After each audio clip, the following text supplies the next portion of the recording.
मेरे आपस में जो भी है अंदर डिफरेंसेस हों, लेकिन आज भी they are very very inspiring. मुझे लगता है they are not just common रक्त जिसको कहते हैं उस तरह के नहीं है, थोड़ा सा उनके अंदर एथिकल मॉरल एजुकेशन, कुछ रिस्पॉन्सिबिलिटी इंस्टिल करने का, डाउरी नहीं लेने का, या कास्ट को तोड़ करके भी शादी करनी पड़े तो हिचकिचाना नहीं बेटे, इस तरह की कुछ न कुछ चीजें उनके अंदर अभी भी हैं।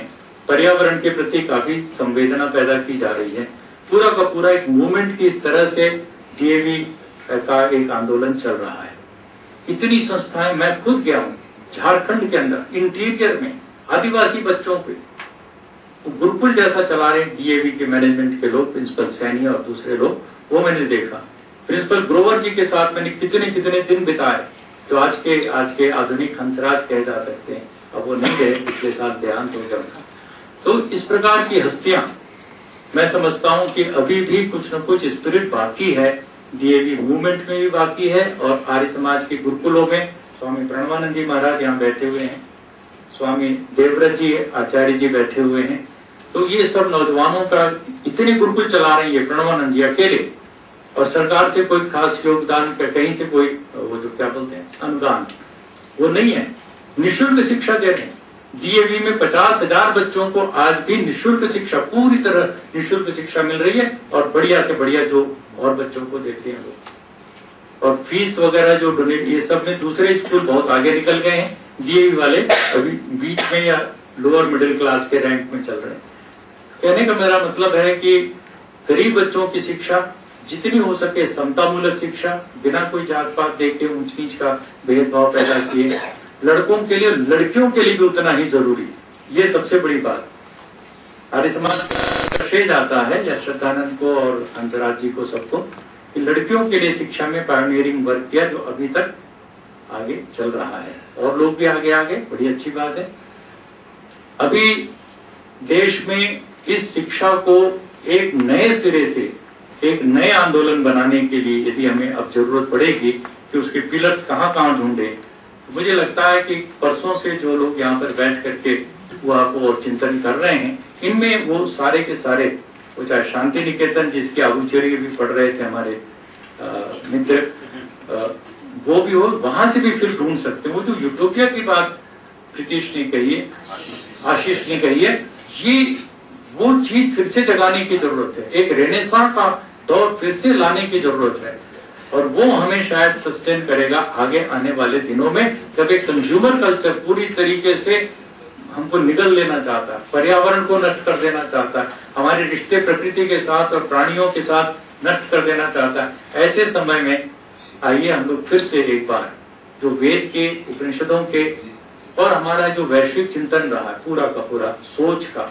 उसको हम शिक्षा के माध्यम से और स्वास्थ्य सेवाओं के माध्यम से समतामूलक समाज की स्थापना करने के लिए हम लाने की कोशिश करें। हमारे गुरुकुलों से पढ़ करके जो लोग निकले वो विद्वान बन करके निकले। जब वो प्रवेश किया तब पता नहीं था ये किस जाति के हैं, जब पढ़ करके निकले तो वो पंडित लिखने लगे नाम के साथ। तो पंडित नरदेव विद्यालंकार, बाद में लोगों को पता लगा जब वो चुनाव लड़ने के लिए एमपी के लिए खड़े होने थे, रिजर्व सीट से होंगे कि जनरल, तब पता लगा ये तो दलित बैकग्राउंड के हैं, तब तक किसी को पता नहीं लगा। हमारे यहाँ दिल्ली में रहते थे, निर्मला देशपांडे जी के साथ ही काम करते थे, पंडित चिंतामणि वाल्मीकि। वो वाल्मीकि सुन करके तो समझ में आता था, लेकिन वो पंडित थे और यज्ञ में ब्रह्मा के आसन पर बैठ करके यज्ञ कराते थे। जब मुझे खुद आंदोलन करना पड़ा दलितों के मंदिर प्रवेश के लिए उदयपुर के पास नाथद्वारा मंदिर में, तब मैंने उनके ब्रह्मत्व में यज्ञ किया आर्य समाज उदयपुर के अंदर, और फिर वहां से हम पैदल चल के नाथद्वारा के लिए आगे बढ़े। साथियों, मैं कहना ये चाहता हूं कि बहुत बड़ी क्रांति की, और यज्ञों को भी धारण करके आर्य लिखते अभी तक। आप जम्मू जाइए, आप उत्तराखंड में जाइए, राजस्थान में जाइए, नाम के साथ आर्य लिख करके जो दलित थे पूरी तरह से स्वाभिमान जिनका कुचला गया था, वो आज बड़े गर्व के साथ, और उनको रिजर्वेशन का भी पूरा लाभ मिल रहा, और वो आर्य हैं। तो समाज में जातिवाद की जो वो है बीमारी, उसको मिटाना, लड़का लड़की के बीच की जो दूरी है उसको खत्म करना, और समाज के साथ साथ पूरे पर्यावरण से व्यक्ति को जोड़ना, इस दिशा में बहुत ही बहुत ही प्रेरणादायक काम हुआ आर्य समाज की इन संस्थाओं के द्वारा, इन महापुरुषों के द्वारा। और अभी भी जरूरत है इस सेमिनार के जो निष्कर्ष हों उनको हम लोग बड़ी गंभीरता से लें। आगे बढ़ाने के लिए हमारे पास जो विरासत है, एक अध्यात्म की विरासत है, एक वैश्विक सोच की विरासत है। हमें कोई एपोलोजेटिक भी नहीं होने की जरूरत है कि कोई हमें हिंदू कह देगा या कोई हमें आर्य कह देगा या हमें कोई वैष्णव कह देगा या सनातन धर्म कह देगा। लेकिन हमारी विजन यदि सच्ची सही होगी, आनो भद्रा क्रतो यंतु विश्वतः, ये डीएवी का विजन स्टेटमेंट है। सा विद्या या विमुक्त ये डीएवी का विजन स्टेटमेंट। यदि इनको फिर से हम लोग एक आधार बना करके चलेंगे, हम सब के सब एक नई रोशनी, एक नया मार्गदर्शन का केंद्र बन सकते हैं।